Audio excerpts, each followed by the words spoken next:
offense has lost its charm. A former Bear is looking for a new den, and you're telling me someone hit not one, but 2 home runs this opening weekend at the Dish. All of this and so much more up next on College Crossfire. I guess we'll get into it, guys. Always enthusiastic, unbelievable, hard-nosed. Roll up the sleeves for this one. This Dallas team was very overrated from the start, like they always are every year. The talent there, Kevin Mack, Eric Davis, and Cohen Roach are maybe 3 of the most talented guys in the team. Oh, that's an ugly shirt. Always a pleasure having you on, guys. Time to freak out, Reese.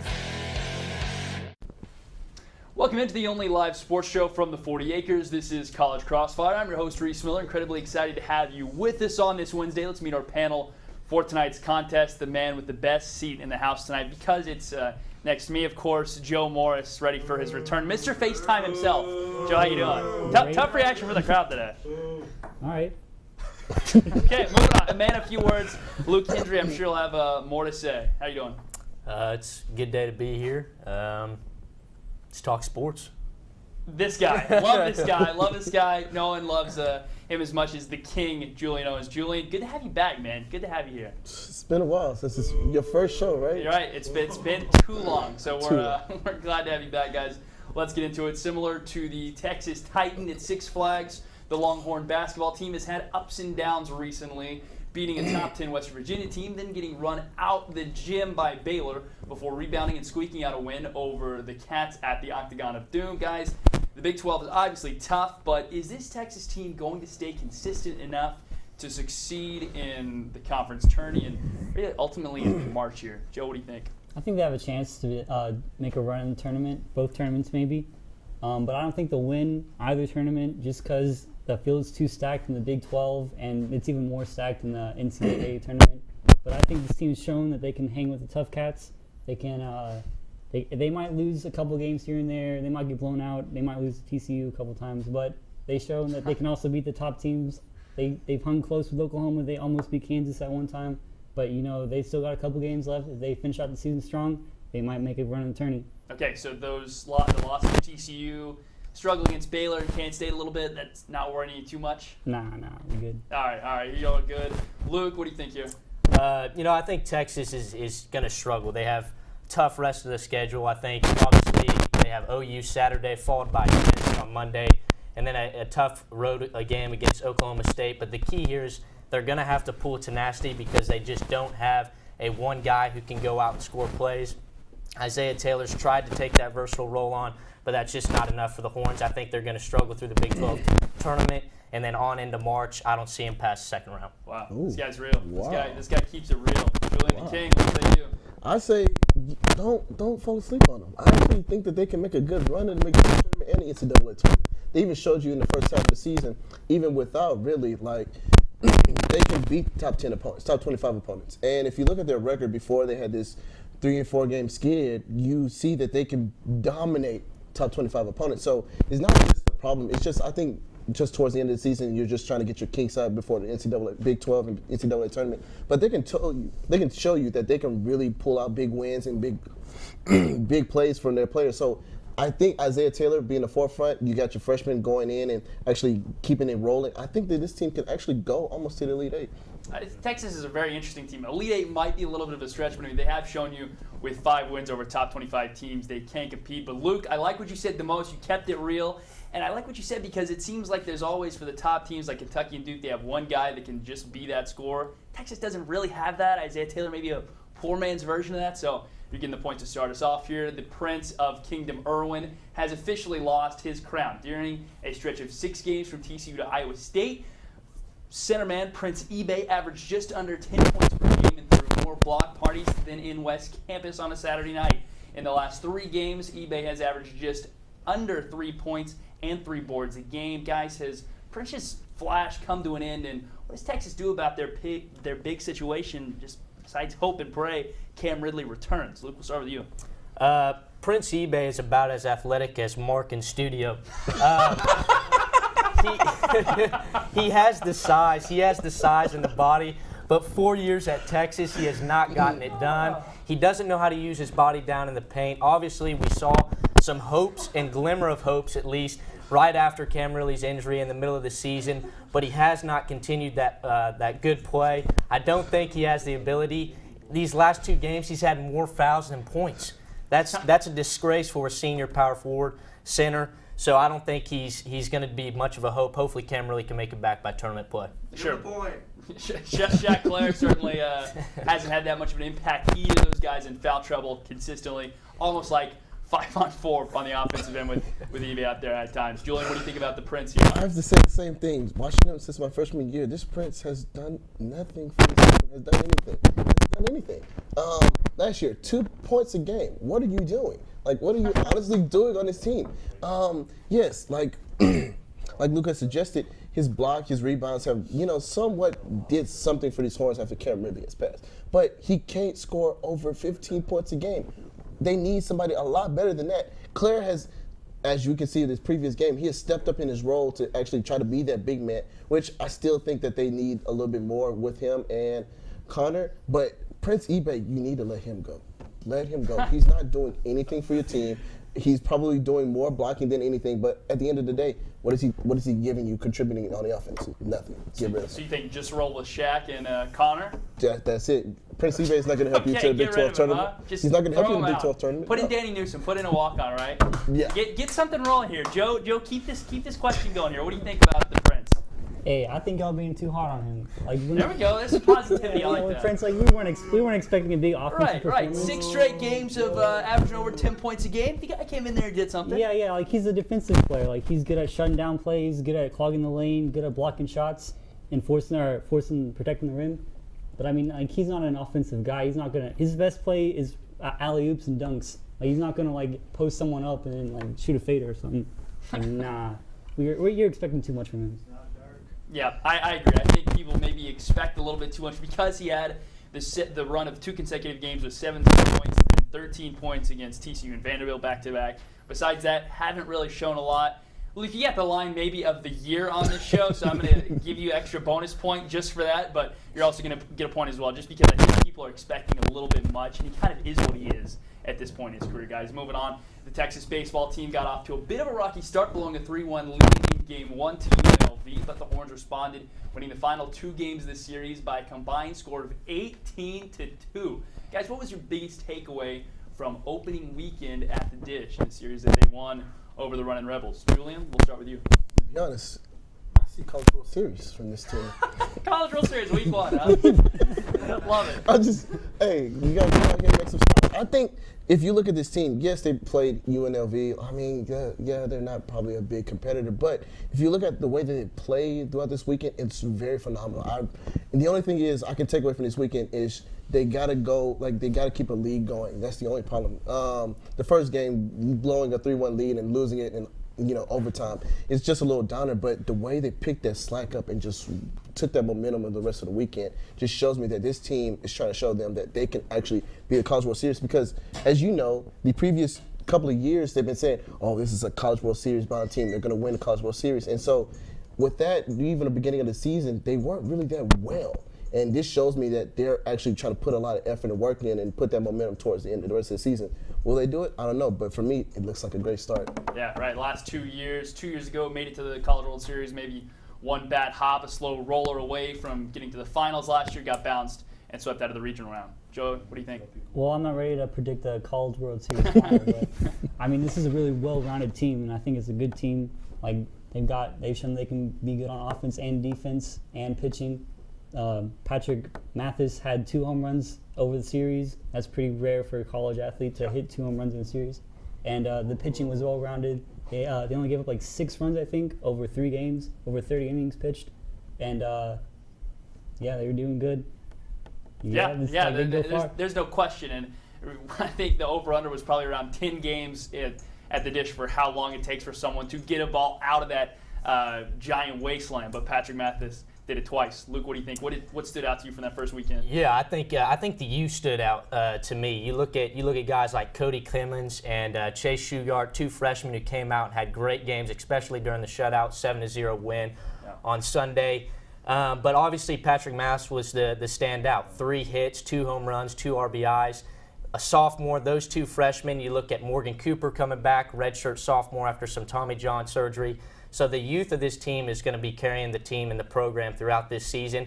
There's obviously some senior leaders, but I think it's that youth that's going to make this team great. Yeah, it's a nice combination of guys who have been at the College World Series and then got bounced for that junior class, guys like Casey Clemens, Tres Barrera, but certainly the youth, as you mentioned, especially on that infield, going to carry this team. Julien, I'm going to give you the point here, but before we go to break, I've got to explain a situation we had before the show. You, the two outsiders, were late getting here, didn't make the call time, so I forgot to mention you guys started in the red, so you're now back to 0 after you each got a point. So Luke's taken a 2-0 lead into the break. Luke, great start to your Crossfire career. That'll do it for round 1. Up next, we evaluate some prospects at the Combine and answer the question, just where is RG Knee headed? Don't go anywhere.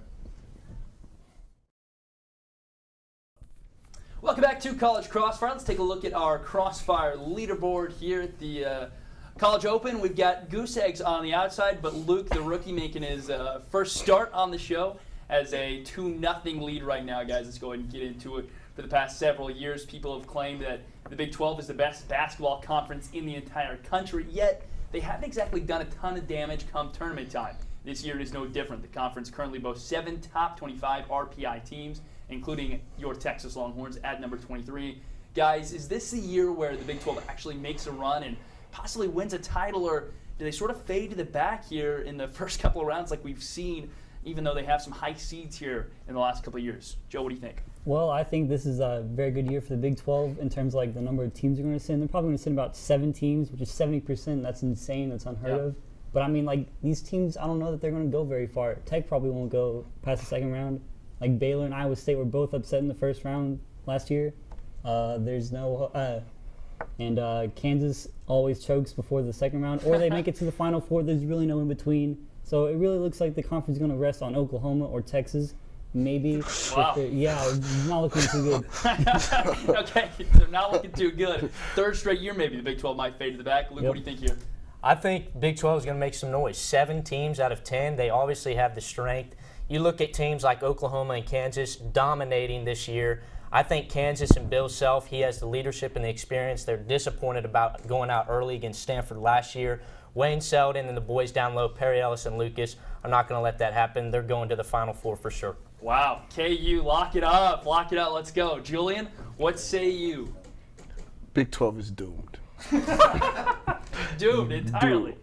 Like, let's be honest. I'm sorry. I'm going to have to do this. But Kansas is in the middle, not even in the middle. They're in the late third of college rankings as towards of points, rebounds, and assists of game. To be honest, that's not going to get you anywhere in the tournament. Let's just be honest. Perry Ellis, he has grown. That Kansas State team has grown. Be honest, but they're not going to do anything. They're the best team in the Big 12 conference, and I see them losing in around the 32. That's how bad Big 12 is going to lose. Now, back onto what Joe is saying, I think the only 2 teams you're going to have to ride on is Texas and Oklahoma. Oklahoma doesn't even look that decent. Let's be honest. They're not even a good high-scoring team. Then Texas, gosh, I mean, God. Oh, you might have the best player in the country. Oh, wow. Let's be honest about that. Well, I mean, what else are you going to do with that? Like, you shut him down in the first round. Well, you give him the ball usually. But when you shut him down, what are you going to do? Nothing. Oklahoma is going to lose in around the 32. Everybody's going to lose either in the Sweet 16 or around the 32. I don't see nothing. Who are they going to lose to? UConn. Big 12 team in the Final Four. 7 out of 10 teams. I don't see it happening. Big 12 team in the Final Boy, Four. Luke's coming on strong here, guys. I mean, Luke, I don't see it. I don't see it happening. Here's it. It's hard to evaluate because they play in conference so much and you don't see them matched up a lot out of conference. But the Big 12 has been outstanding. In the Big 12 SEC Challenge, they didn't play extremely well, but I still think you've got a great shot at the Big 12 team in the final score. So Luke is taking a 3-0 lead, guys. Time to get the shovels and dig your way out of the hole here. The NFL Combine kicks off this Thursday. Only one Texas player will be attending, defensive tackle Hassan Ridgeway, but the big day is a must-watch as always, where Saturday the quarterbacks, tight ends, and wide receivers are set to work out. 3 QBs seem to have separated themselves from the pack. Jared Goff, Carson Wentz, and Paxton Lynch are the big 3. So it is your duty to give us your rankings of the 3 guys who we've seen them anywhere from the number 1 overall pick to maybe later on in the first round. And we'll start with Luke. I think number 1 is Carson Wentz. I don't care where you go to. The NFL doesn't care where you come from. North Dakota State, but this guy's versatile. He can take it from under shotgun. He can take it pistol. He can take it under the center, and that is what an NFL team wants. They want versatility. You look at Paxton Lynch. I think he's the 2 guy, 6'7", 245 pounds. This guy, but what the thing about him is he has size and speed and quickness. That's what the NFL wants. And lastly, you got to look at Jared Goff. We saw him come to Texas. He showed great versatility on the first half. Obviously, a little surge by Texas in the second half, but what he showed was composure. That shows NFL quality leadership. Wow, so you have Goff, actually the third behind those guys. Wow. Third. Do you think Connor Hook or Christian Hackenberg maybe creeps up on him, or do you have him that low, or do you still think he's right there with I Lynch? think Goff is right there with the other 2. I think it's just a separation of what kind of style of play is doing well in the NFL, and that's why I see Goff at the 3rd spot. Wow, certainly a guy that took a lot of shotgun snaps, never really under center. Julien, what do you think? I have to disagree. I have to put Goff on my first. Put Goff in the first. I just think Goff is just not even a versatile quarterback, but his playing decisions as a pocket quarterback. I think he can actually do different things on the team. I think he can actually give something going for any team that actually needs a pocket quarterback. If we look at the top 4 teams that needs a quarterback in the draft, that's what they need. So I think Goff will go first. Then I say Cook. Connor Cook, wow. Yeah, I said Cook second. I don't know. For some reason, when I was watching Cook play at Michigan State, I could see just how great he thinks in the pocket and how he just plays off the play. Just makes plays for his own. So just seeing that, I don't know. Lynch, like I don't see them going in top 3. And my last one has to be Hackenberg. Hackenberg is a really good versatile quarterback, dual threat. I think I could see him going in a late first round. I think everybody else will be in the second. So you're not throwing Lynch or Wentz in your top 3. Wow, that's huge. Connor Cook only maybe 6 college losses, played in a pro system, but wow, that's a shocker. Joe, what do you think? I like Goff at number 1. The guy's real accurate. He's got a good high QB intelligence. He's all well-rounded. Like there's not a whole lot you can fault him for. I think at number 2 you got to go with Paxton Lynch. Dude was tearing it up against especially Ole Miss, like one of the tougher opponents they faced. Even though he goes to a smaller school, like you gotta give him the benefit of the doubt. But and he's a dual threat. He's very agile. He's like kind of a poor man's Cam Newton. So he's like a good. If he's in the right system, he'll be good.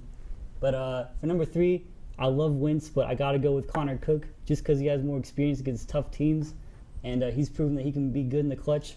I do like Wentz though, but he's been facing FCS teams. Like you make a big deal about like smaller non-Power 5 teams like going into the NFL, but like not even the FCS.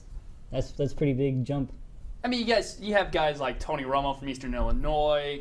Joe Flacco went to Delaware. I mean, you got guys from. I feel like quarterback's the one position where maybe it doesn't really matter. I mean, like they were saying that. They said that about like Seneca Wallace and Jimmy Garoppolo too. And so, look where they are. Both ways. And Jimmy Garoppolo hasn't even got a chance to play. Yes, they gave him. Joe, I'm going to let you off easy here and give you the point. I think Carson. My list is Wentz 1, Goff 2. And Lynch 3. So no one matched me up, but Joe's going to get the point here. I like the points you made there. We're going to keep it rolling here. The Washington football team announced Robert Griffin III would not be returning to the squad next season, something we already knew. Rumors have tied RG3 to the Cowboys, the Texans, and even the Los Angeles Rams. But where do you see the former Offensive Rookie of the Year going? Julien, we'll start us off with you.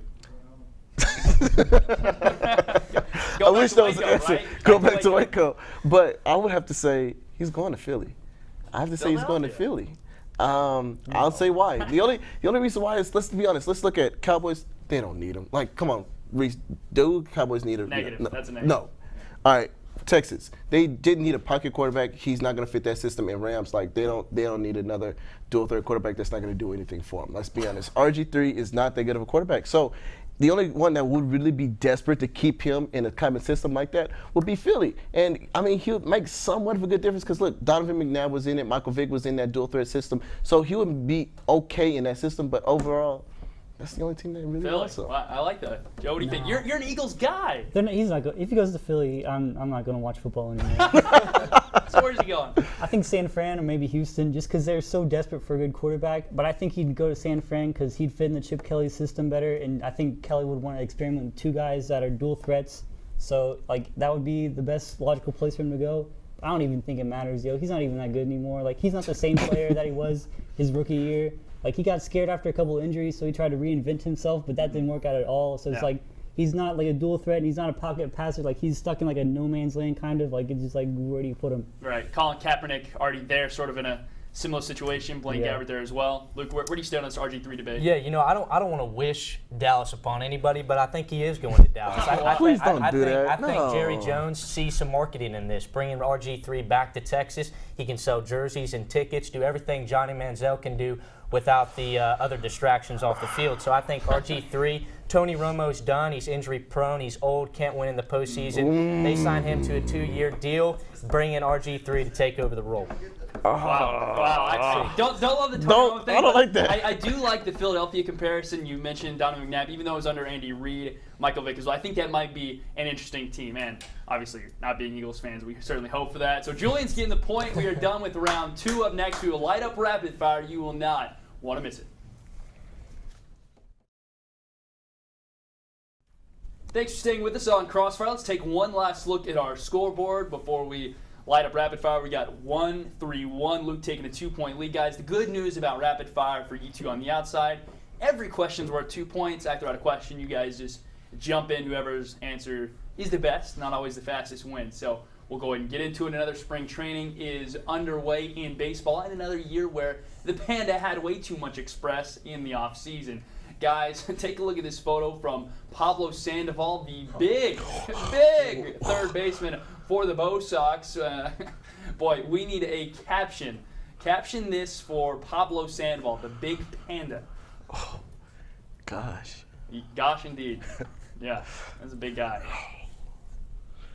Oh. I'd say fitness makes millions. Fitness makes millions. He doesn't have to be fit to be in the NMLB. He knows his role on the team, and he spent the offseason the right way, spending a little bit of that money that they make on the MLB. He did. Where do you think he spent the most of it? Oh, I'd say all-inclusive cruises. Oh, okay, excellent. All-inclusive cruises. Yeah, I'm about to say a lifetime membership to Wendy's. Yeah. Wendy's, okay. Santa's delivering this postseason. Santa's delivering this postseason, huh? Okay. Oh, all right, God. that's pretty good. Too many milk and cookies in the offseason, huh? Yeah. It was more than milk and cookies. That's right. I was just about to say that. But when you're running home and the thing between you is Pablo and home, what do you do? I think, what was it? Say it one more time for us.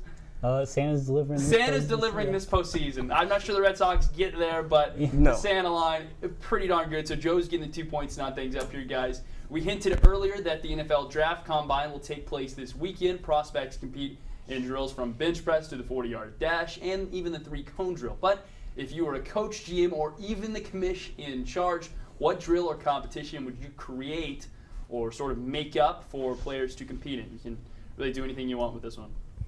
If I had the first pick, I'd have like a gladiator kind of fight, so that way like the one guy left is the guy you pick. It's pretty easy. So just gladiator, just like pick your weapon like Hunger Games style? Fight to the death, yeah. But then what are you going to do with him after he's like there's one completely left, so done for? You have the first pick, and there's one guy left, so you draft him, obviously. But what if he's nothing? What if he's absolutely nothing after that? It's better than like losing someone. Like No, I couldn't. I would have to say. I'm going to go conservative with this one. I'm going to say just kind of an in-game experience. You know, obviously they get to see their leadership, obviously playing in college games and things like that. But when you get into a tight situation like the NFL Combine, the pressure is completely different. I think that seeing them in a pressure situation like the Combine, more in a game-style format, like they're going to do as a professional, would be kind of my tactic. It's kind of cool. Add on to that, I think I'm going to turn it up and spin it up for a little bit. How about prospects versus 2- or first-year NFL players? So let's say, Marquise Goodman, when he was in, go against Richard Sherman. Quarterback would go against, one of the biggest linebackers who's like a rookie or anything like that. Put them through this kind of situation and see how well do they do. And if they do it, they win. Wow, I kind of like that. The crowd likes it, so Julian's getting the 2 points here. Added to our another guy doesn't like it, but that's not as concerning, guys. For our But he's final athletic as question, keep eBay. it with baseball. New Miami Marlins manager Don Mattingly said there will be no facial hair allowed for the Fish in Miami. Even the American Mustache Institute, which is a thing, was disappointed in this new skipper's rule. But guys, it is your job to answer the question, what is the dumbest rule in all of sports? This question is worth 3 points, so whoever gets this one wins it all. Dumbest rule in all of sports. It can be a rule inside of a locker room, a general actual on the field rule, whatever you guys want. I would say double triple. Nah. Wow. In basketball, I hate how there's like no fighting anymore. Like even looking at a player wrong, like you get a technical. So like they should bring back fighting, like what Marcin Gortat wanted. We're just like duke them out 80s style. In basketball? Yeah, that'd be so much fun to watch. Instead of like free throws, instead of free throws, like you just take the ball up. Instead of like like now you don't have to wait like 5 minutes for the ref to be like, all right, 2 shots. This is rapid fire, Joe, not whatever you're doing. So, got booze too. What do you guys think? I think the dumbest rule I have to say, oh, goodness. That 5 yard, no, not the 5 yard holding. I would have to say hard hitting. I miss that about NFL. So targeting rule maybe? Maybe an instant of targeting. Because like, I think that took out the tenacity of the NFL. Like, let's be honest, how many hard hits have we seen in the last 2 years? Sure. Certainly decreasing. And lastly, I'm not gonna pick one rule. I'm gonna say the USGA Book of Golf. As I said, the book. I mean, you can go through there and nitpick any of those rules and be like, yeah, that can go away. So I'd say the Book of Golf. Okay, he gave me the entire book of golf. Joe, you got booed on the last question, so Luke's getting the win in his Crossfire debut. Do we have any time for rapid fire for some FaceTime? 5 seconds. Okay, we got quick time for rapid fire. FaceTime for Luke. Luke, it's all yours. It's all about sports, but I do want to say go vote Tuesday. Big Tuesday this week, so go vote, baby. You had him off to a great start. He did it with voting. But bad finish, but that's all right. You'll be back next week, certainly. Start strong. Again, that will do it for show number 3 in 20 and 16. What a good one it was. We'll be back next week as we are every week live at 9 p.m. Check us out on the Twitter at CollegeXFire and at College Pressbox for the latest Texas sports news. Their show airs Mondays at 9:30. We're also on Snapchat now. TSTV Sports, hit us up. You'll be glad you did. A huge thank you to everyone in Studio Master Control. Luke Hendry is your winner. Special thanks to you for spending part of your Wednesday night with us. Until next week, I'm your host, Reese Miller. Have a superb night. That's nice. Yeah. I like that.